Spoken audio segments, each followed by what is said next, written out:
அந்த ஆட்சி தேவையில்லை என்றுதான் உங்கள் ஆட்சி கொண்டு வரப்பட்டது. ஒரு குறைந்தபட்சம் தூய்மை பணியாளர் வேலைக்கு கூட ஒரு உத்தரவாதம் தருவதற்கு நீங்கள் யோசிக்கிறீர்கள் என்றால் இந்த அரசை எப்படி நம்புவது? நீ 1000 ரூபாய் கொடுத்துட்டீங்க, அதை நான் பாராட்டுறேன். அதே நேரத்தில் அந்த வீட்டில் இருக்கிற தலைவன் மாப்பிள்ளை அவன் மாசம் 30,000 ரூபாய் குடிக்கிறான். ஆட்சி மாற்றத்திற்கான அரசியலையும் செய்வதற்கு ஒரு தலைவனை தமிழகம் தேடிக்கொண்டிருக்கிறது. அந்த தலைவன் விஜய் வடிவத்தில் விண்ணுக்கு மண்ணுக்கு விஸ்வரூபம் எடுத்து நிற்கிறார்.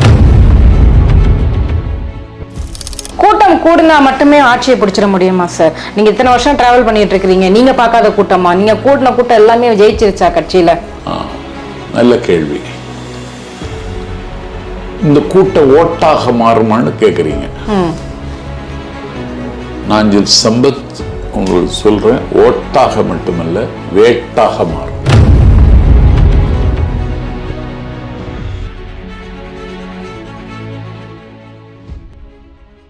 K24 சேனல் நேயர்களுக்கு வணக்கம். இன்றைய நேர்காணலில் நம்மோடு இணைந்திருக்கிறார் தாவேகாவினுடைய பரப்புரை செயலாளர் திரு நாஞ்சில் சம்பத் அவர்கள். வாருங்கள் பேசுவோம். வணக்கம் சார். வணக்கம் சார். உங்க பார்வையில், நீங்க ஒரு திறன் வாய்ந்த ஒரு முதிர்ந்த அரசியல்வாதி, உங்க பார்வையில் இந்த திமுகவினுடைய 5 ஆண்டுகள் ஆட்சி எப்படி இருந்துச்சு சார்? ஒரு ஒஸ்ட் கவர்மெண்ட். ஏன் சார் அப்படி சொல்றீங்க? ஒரு 10.5 லட்சம் கோடி கடன் வாங்கி வைத்து ஊதாரி செலவு செய்து கொண்டிருக்கிற ஒரு அரசு. தமிழ்நாட்டினுடைய பிரச்சனை எதுவென்று தெரியாமல், அதற்கு முகம் கொடுக்காமல், விளம்பரம் வேடிக்கைகளிலேயே நேரத்தை வீணாக்கி கொண்டிருக்கிற அரசு. மிகுந்த கவலையோடு சொல்லுகிறேன், லட்சக்கணக்கான மக்களின் வாழ்க்கை தரம், ஸ்டாண்டர்ட் ஆஃப் லிவிங் தரைமட்டமாகி கொண்டிருக்கிற தமிழ்நாட்டில் இவர்கள் செய்த சாதனையை விளம்பரப்படுத்துவதற்கு மட்டும் 700 கோடி ரூபாய் செலவழித்திருக்கிறார். 700 கோடி. 700 கோடி. ஆனால் நிறைய தினம் பார்த்தீங்க அப்படின்னா நிறைய நலத்திட்ட உதவிகள் வந்துட்டு வந்த வண்ணம் தான் இருக்கு பண்ணிக்கிட்டு. இது ஒரு அரசில் இயல்பாக நடக்கிற வேலை. காலையில் சாப்பிட்ற மாதிரி, மத்தியானம் சாப்பிட்ற மாதிரி, சாயங்காலம் ஒரு காஃபி டீ குடிக்கிற மாதிரி. இது அரசினுடைய சாதனை இல்லை.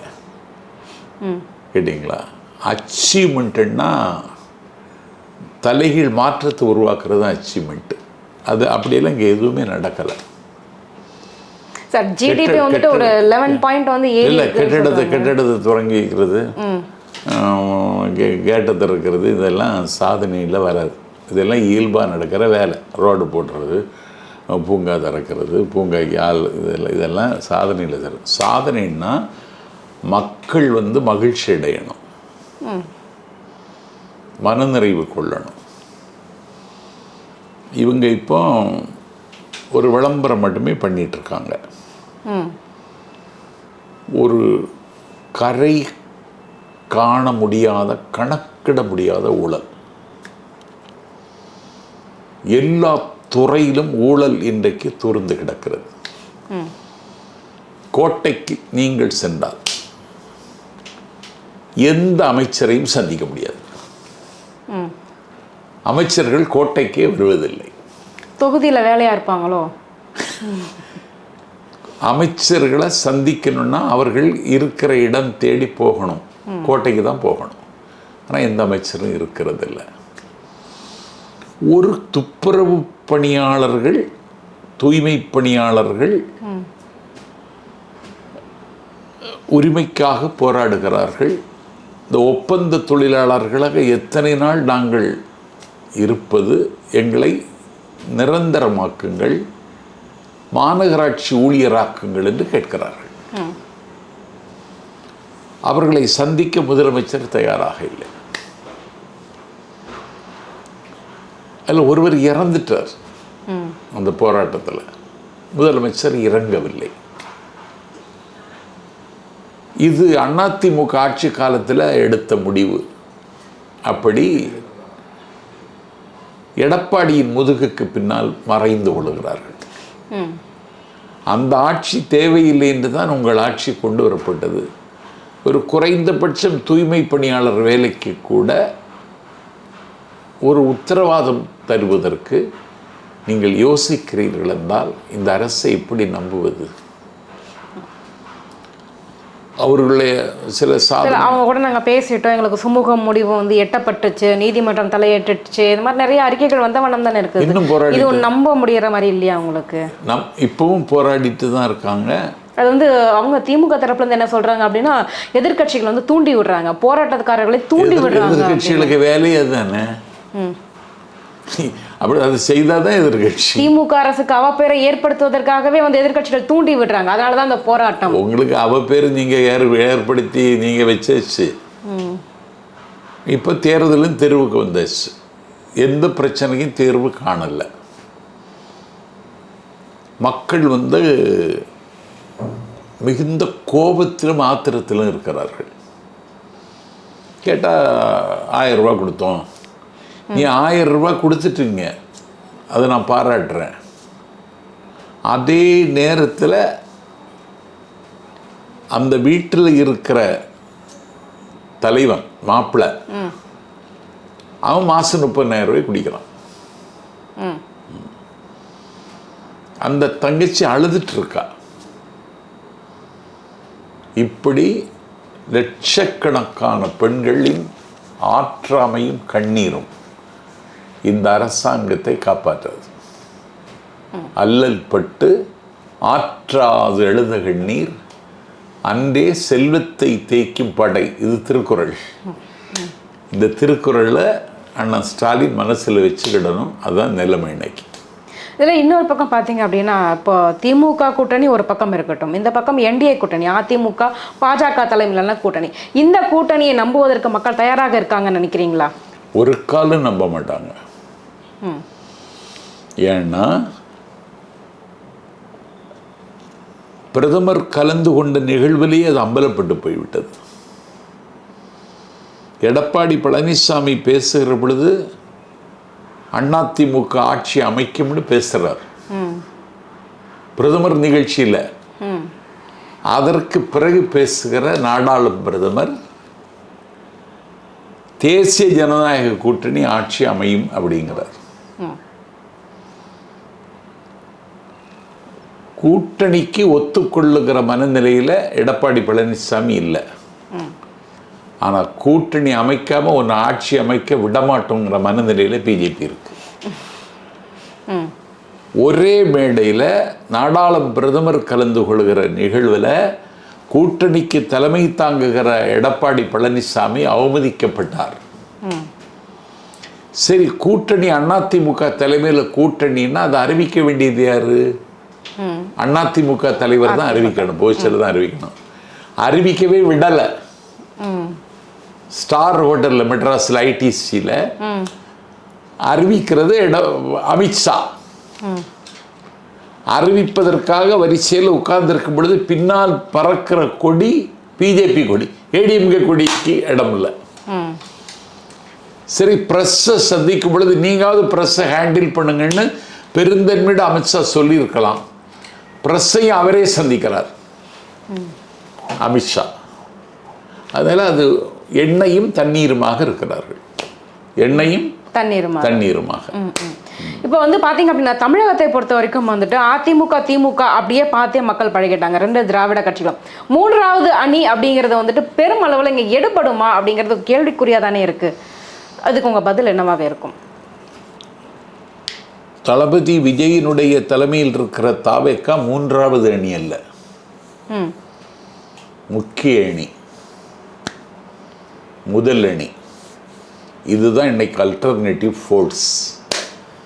மாற்றத்துக்கான அரசியலையும் ஆட்சி மாற்றத்திற்கான அரசியலையும் செய்வதற்கு ஒரு தலைவனை தமிழகம் தேடிக்கொண்டிருக்கிறது. அந்த தலைவன் விஜய் வடிவத்தில் விண்ணுக்கு மண்ணுக்கு விஸ்வரூபம் எடுத்து நிற்கிறார். ஸோ மாற்றத்தை ஏற்படுத்தக்கூடியவர் விஜய் மட்டும்தான். ஆமாம் ஆமாம், அதில் கடுகளவும் சந்தேகம் கிடையாது. என்ன அப்படின்னா, ஏன்னா இப்பதான் கட்சி ஆரம்பிச்சு 2 வருஷம் தான் ஆகுது, அவங்களுக்கு அரசியல் என்ன தெரியும், நிறைய விமர்சனங்கள் விஜய் சுற்றி வந்துக்கிட்டு தான் இருக்குது, தினமும் வந்துக்கிட்டு தான் இருக்குது. அண்ணாமலை ஆகட்டும், ஏதோ உதயநிதி ஆகட்டும், இல்லை இபிஎஸ் ஆகட்டும், தொடர்ந்து இப்படி பேசிகிட்டே இருக்கும்போது ஒரு அரசியல் முதிர்வு இன்னும் தேவைதானா நம்ம தலைவருக்கு அப்படின்னு எனக்கு தோணியிருக்கா உங்களுக்கு? 33 வருடம் வந்து அவர் சினிமாவுக்கு வந்து கேட்டிங்களா, விஜய் மக்கள் இயக்கம் என்று அந்த ரசிகர்களை அடுத்த கட்டத்துக்கு நகர்த்துகிறார். பால் முட்டை ரொட்டி திட்டத்தை தமிழ்நாட்டில் வஞ்சிக்கப்பட்ட கிராமங்களில் நடைமுறை இன்னைக்கும் படுத்திட்டு இருக்கோம். இரவு நேர பள்ளி நடத்துகிறோம். நிறைய படிப்பறிவு இல்லாத கிராமங்களில் கல்வி கற்றுக் கொடுக்குறோம். இரவு நேர பள்ளி தாவேக்கா சார்பில் நடத்துகிறோம். சரி, பள்ளி நடத்துகிறோம்.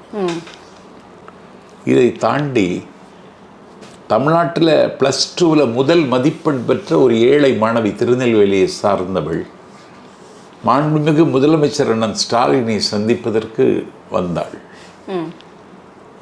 வாழ்த்தினார் முதலமைச்சர், வழி அனுப்பி வைத்தார். அவளுக்கு ஏதாவது ஒரு gift கொடுத்துருக்கலாம் முதலமைச்சர். அவங்களுக்கு வாங்கி பழக்கமே தவிர கொடுத்து பழக்கம் இல்லை. தளபதி விஜய் அந்த மாணவியை கூப்பிட்டார், வைரத்தாலான நெக்லஸ் கொடுத்தார். அப்பொழுதே எங்கள் வாக்கு பெட்டியில் தாவேக்காவுக்கு ஓட்டு வந்து சேர்ந்து விட்டது. மாவட்டம் தோறும் முதல் மதிப்பெண் பெற்ற மாணவ மாணவிகளை சென்னைக்கு வர சொன்னார். பெற்றோர்களோடு வர சொன்னார்.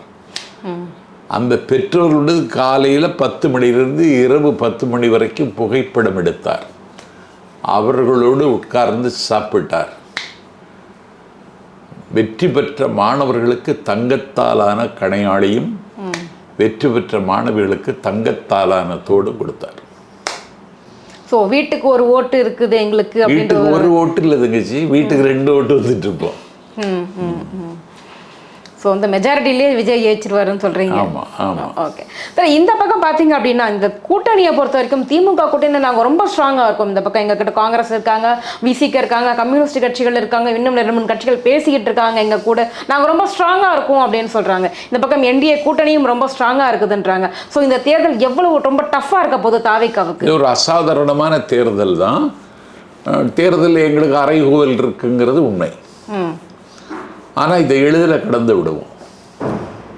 இல்லை சார், ஏதாவது கூட்டணி அமைச்சு தான் வந்துட்டு தமிழகத்தில் வெற்றி பெற முடியும் அப்படின்ற ஒரு சூழ்நிலை இருக்கும்போது நாங்கள் தனியாகவே நின்று ஜெயிச்சிருவோம் அப்படின்ற அந்தளவுக்கு அந்த நம்பிக்கை எங்களுக்கு இருக்கு. ஸோ நீங்கள் சொன்னீங்களே வீட்டுக்கு ஒரு ஓட்டு இளைஞர்கள் திமுக மாணவர் அமைப்பில் திறம்பட கடமையாற்றி அண்ணாவினுடைய அங்கீகாரத்தை பெற்றவருக்கு பேர் திருச்சி சௌந்தரராஜன். பிறை பல கண்ட அரசியல்வாதி. திமுகவிலிருந்து விலகி மக்கள் திலகம் எம்ஜிஆர் அதிமுகவை தொடங்கிய பொழுது எம்ஜிஆர் தலைமை ஏற்றுக்கொண்டவர், முதல் சட்டமன்ற உறுப்பினர். அவர் இன்னைக்கு இருக்கிறாரு. அவர் சொல்றாரு, தனியாக நின்றும் விஜய் வெற்றி பெறுவதற்கு வாய்ப்பு இருக்கிறது அப்படின்னு சொல்றாரு. எனக்கும் வருகிற கூட்டத்தை பார்த்தா விக்கிரவாண்டி பொதுக்கூட்டம் மாநாடாக நடந்தது. கூட்ட மாநாடாயிற்று.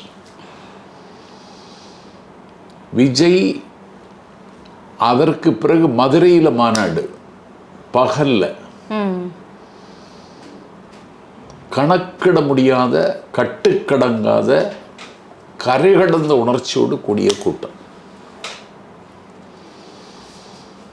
அதற்கு பிறகு சுங்குவார் சித்திரத்தில் ஒரு கல்லூரியில் நிகழ்ச்சி, மக்கள் சந்திப்பு. 3000 பேருக்கு அனுமதி. கல்லூரி வளாகத்துக்குள்ள 30,000 பேர் வெளியில் நிற்கிறாங்க. தலைவர் போக முடியல, வர முடியலை. அதுக்கு பிறகு நாகப்பட்டினம், திருவாரூர், நாமக்கல் எல்லாம் போட்டி மாதிரி கூட்டம். கரூரை விட்டுட்டீங்களே. அதுக்கு பிறகு கரூர், ஈரோடு. கரூரில் ஒரு துயரம் அரங்கேறிச்சு. அதுக்கு பிறகு விஜயமங்கலம், ஈரோட்டுக்கு அருகில். புதுச்சேரி. விஜயமங்கலம் இப்போ என்னாச்சுன்னா அந்த ஊரே மக்கள் விஜயமங்கலம்னு சொல்ல ஆரம்பிச்சிட்டாங்க. இது பகல்ல கொதிக்கும் வெயில்ல. இதுக்கு பேர் தான் மாஸ். திமுகவுக்கு வர்ற கூட்டமெல்லாம் தமாஸ். கூட்டம் கூடுனா மட்டுமே ஆட்சியை பிடிச்சிட முடியுமா சார்? நீங்கள் இத்தனை வருஷம் ட்ராவல் பண்ணிட்டு இருக்கிறீங்க, நீங்கள் பார்க்காத கூட்டமா? நீங்கள் கூட்டின கூட்டம் எல்லாமே ஜெயிச்சிருச்சா கட்சியில்? நல்ல கேள்வி. இந்த கூட்டம் ஓட்டாக மாறுமான்னு கேட்குறீங்க. நாஞ்சில் சம்பத் உங்களுக்கு சொல்கிறேன், ஓட்டாக மட்டுமல்ல வேட்டாக மாறும். ஏன்னா எல்லாருக்கும் ஒரு ஏக்கம் இருக்கு, ஒரு மாற்று அரசியல் வேணும்னு.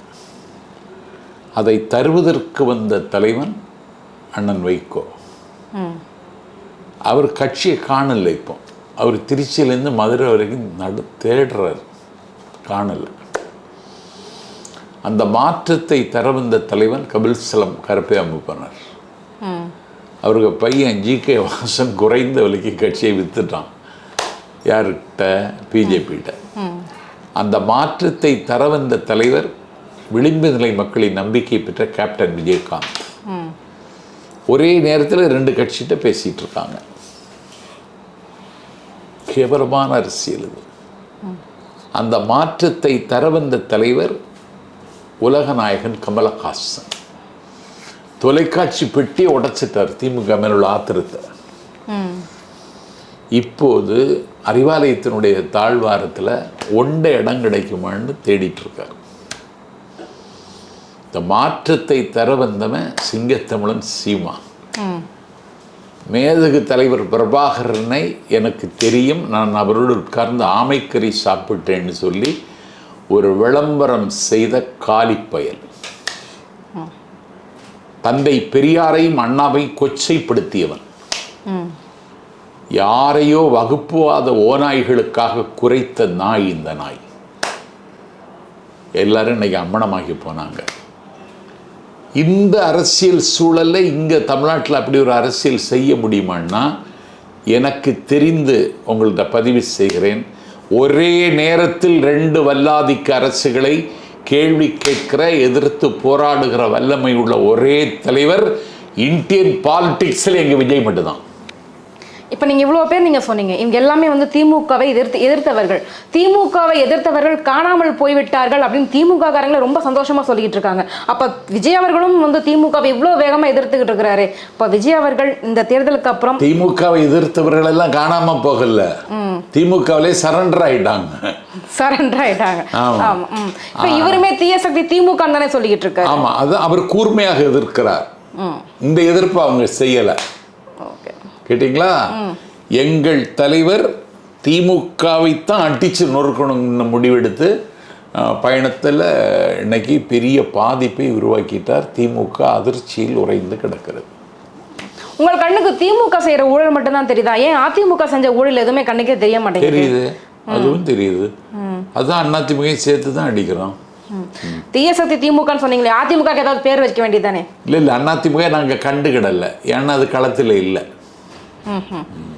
இப்போ இன்னொரு விஷயம் என்ன அப்படின்னா சார், எப்போவுமே வந்து திமுக இருக்கிற வரைக்கும் தான் வந்து பாஜக உள்ள வராது, பாஜகவை அதிகமாக எதிர்ப்பவர்கள் வந்து திமுக தான், நாங்கள் மட்டும் இல்லை அப்படின்னா அவ்வளோதான் பாஜக உள்ள வந்துருவாங்க, இங்கே மதவாதம் தலை தூக்கிடும் அப்படின்ற ஒரு பொதுவான ஒரு பாக்கு திமுக வரப்போகுது.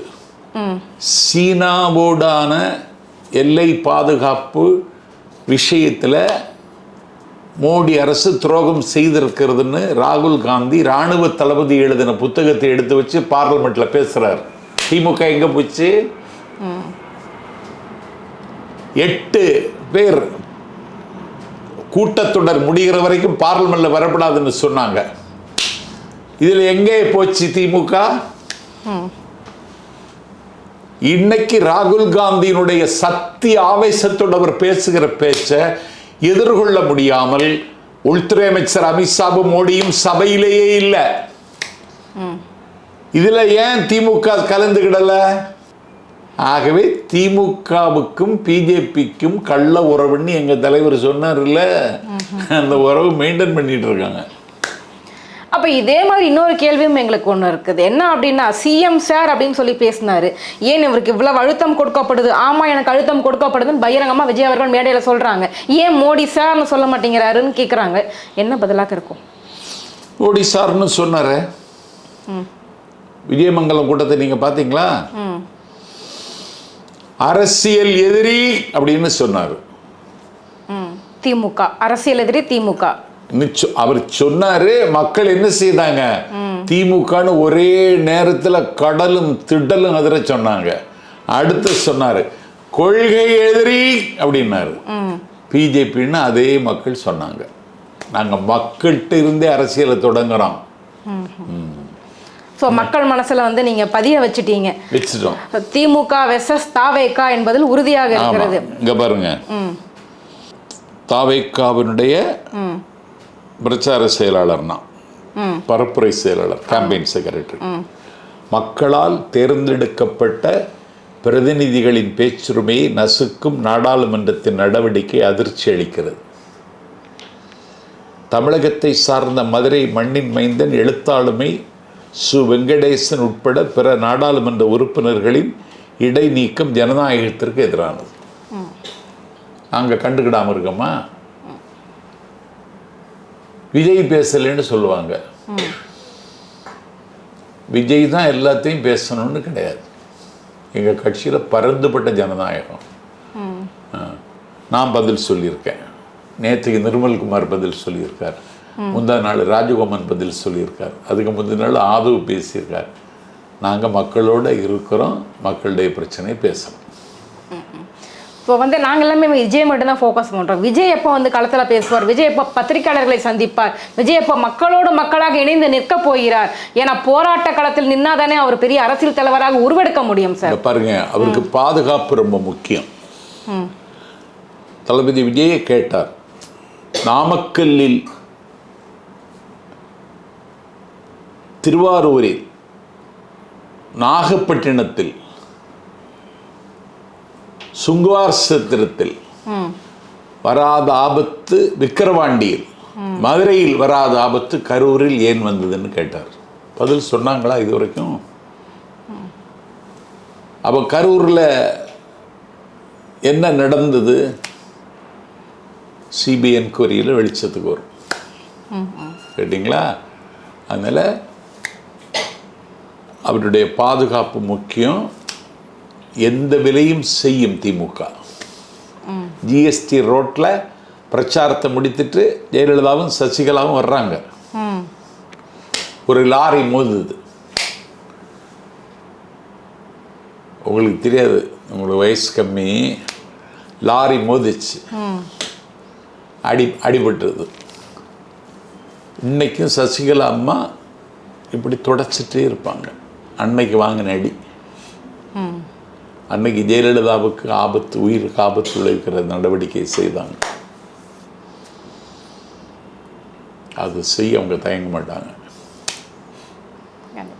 நீங்கள் வந்து உங்களுடைய பாரம்பரியமே பார்த்தீங்க அப்படின்னா, நீங்கள் திராவிட கட்சிகள்லேருந்து வந்தவர். நீங்கள் இப்போ மொத்தமாகவே திராவிட கட்சிகளே வேண்டாம் அப்படின்னு சொல்லிட்டு முற்றிலுமாக மாற்று ஒரு கட்சிகளை நோக்கி நகர்ந்துருக்கிறீங்க. ஏன் திராவிடம் உங்களுக்கு வெறுத்து விட்டதா? இல்லை, திராவிடமும் தமிழகமும் ஒன்று தானே. இந்த சீமானுங்கிற சில்லுண்டி பையன் வேறுங்கிறான். திராவிடமும் தமிழகமும் ஒன்று தான். திராவிடம் என்பது ஒரு லிங்குஸ்டிக்ஸ், அதாவது ஒரு மொழி குடும்பத்தினுடைய பெயர் திராவிடம். இந்தோ ஆரிய மொழி குடும்பத்திற்கு எதிர் திசையில் இருக்கிற குடும்பம் திராவிடம். கேட்டீங்களா? இந்த திராவிடத்திற்கு தலைமை தாங்குகிற மொழி தமிழ். தமிழில் இருந்து கிளைத்தது தான் கன்னடமும் கழிதலங்கும் கவின் மலையாளமும் துளுவும் உன்னுதிரத்து உதித்தெழுந்தே ஒன்று பல ஆயிடினும் ஆரியம் போல் உலக வழக்கு அழிந்து ஒளிந்து சிதையாவும் சீரழமை திறமையந்து செயன் மறந்து வாழ்த்தது வேண்டுங்கிற பாட்டு. சூப்பரா இருக்கு. கேட்டீங்களா? இது இந்த பையலுக்கு தெரியாது. யாருக்கு? சீமானுக்கு. அவர் தற்குறி. இந்த தற்குறிக்கு இந்த சமாச்சாரம் தெரியாது. இவன் வந்து பன்மொழி புலவர் அப்பாத்துரை இதை எழுதியிருக்காரு, படிச்சிருக்கானா? இதுக்கு அத்தாரிட்டியே மொழி ஞாயிறு தேவநாய பாவாணர், அது அவரை படிச்சிருக்கானா?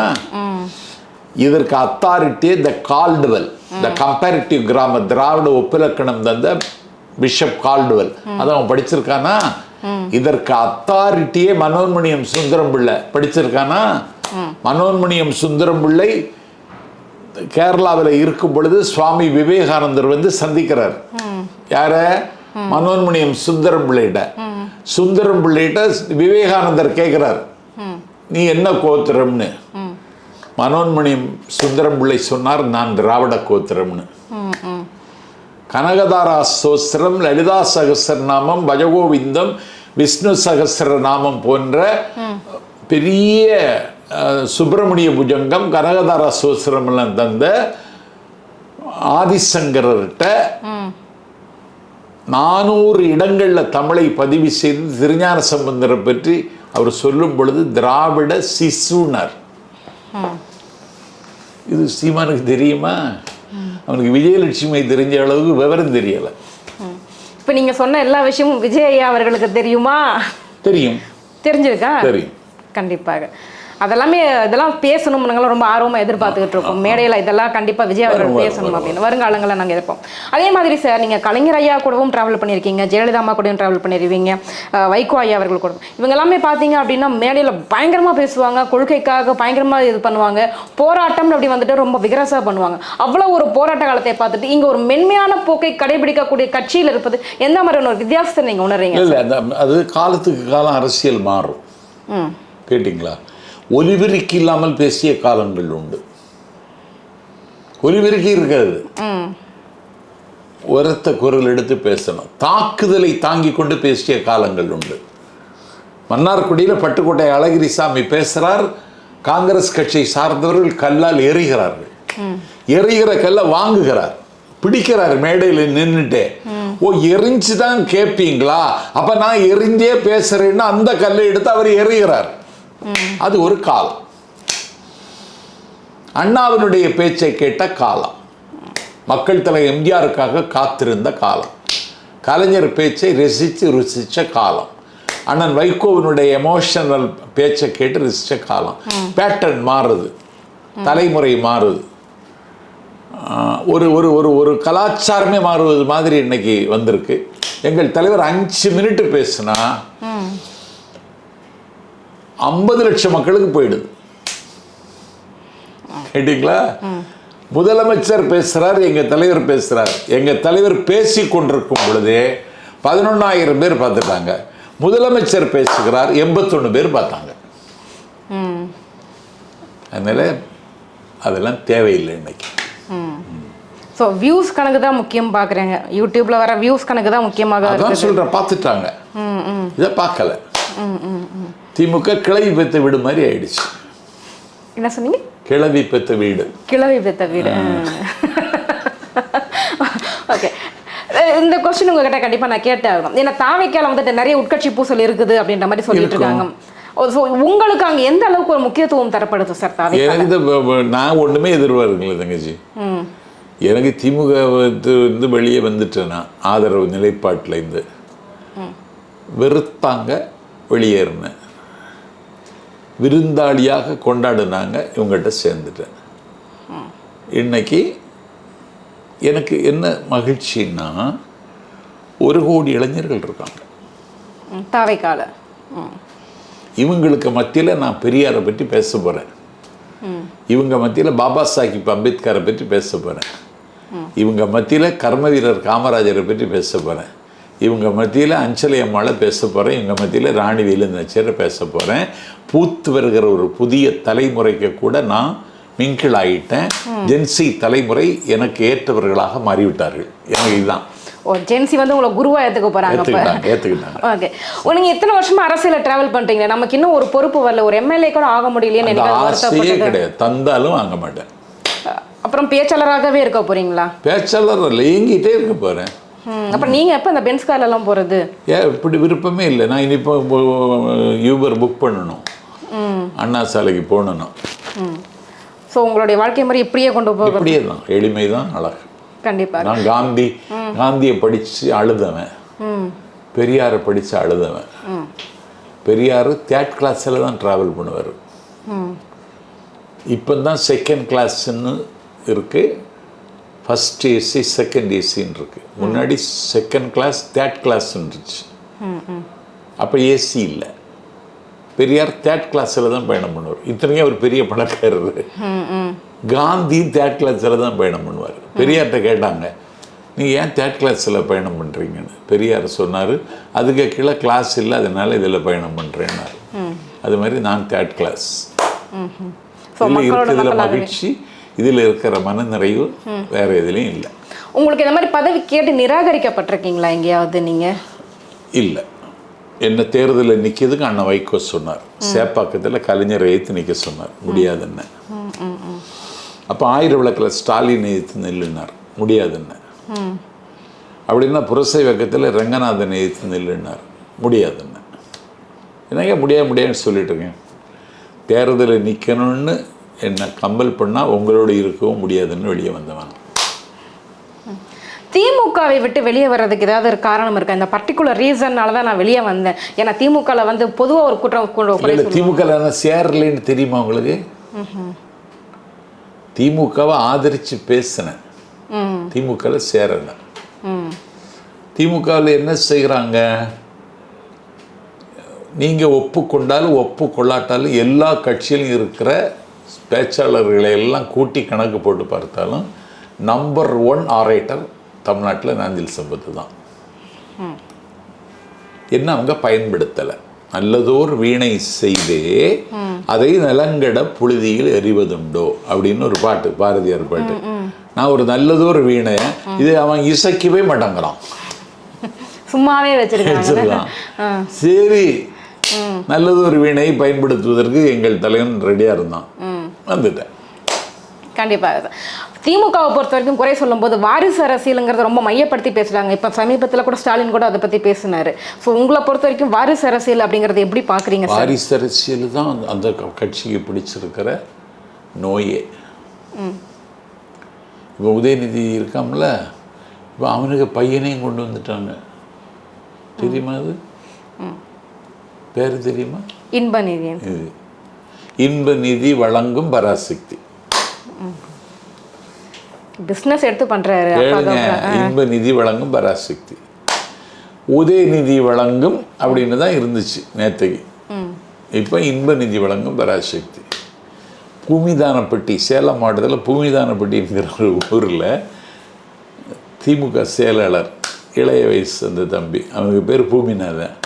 அவன் சொன்னான், இனி இன்பநிதிக்கும் பல்லக்கு தூக்க வேண்டியது வரும், நான் திமுகவிலிருந்து வெளியேறுகிறேன்னா. பூமிநாதனை பூமிநாதன் தான் என் வழிகாட்டி, நானும் வெளியேறிட்டேன். மக்கள் ஆதரிக்கிறதால தானே சார் வராங்க. யார் ஆதரிக்கிறாங்க? மக்கள் உதயநிதி பாருங்க, எலெக்ஷன் ஜெயிச்சு தானே அவர் வந்து எம்எல்ஏ ஆனாரு. யாரும் ஆதரிக்க மாட்டாங்க. மக்கள் ஓட்டு போடாம தான் அவர் முதலமைச்சர். மக்கள் ஓட்டு போட்டு தான் வந்தாங்க, அதுக்கான செட்டப்பை அவங்க உருவாக்கி அதை ஜெயிச்சிட்டாங்க. ஆனால் திமுகவுக்கு ஒரு அழிவு வருமானம் உதயநிதியால் வரும். உதயநிதியால் மட்டும்தான் வரும். ஓகே, வேற எந்த கட்சியிலுமே வாரிசு அரசியல் இல்லைன்னு நினைக்கிறீங்களா?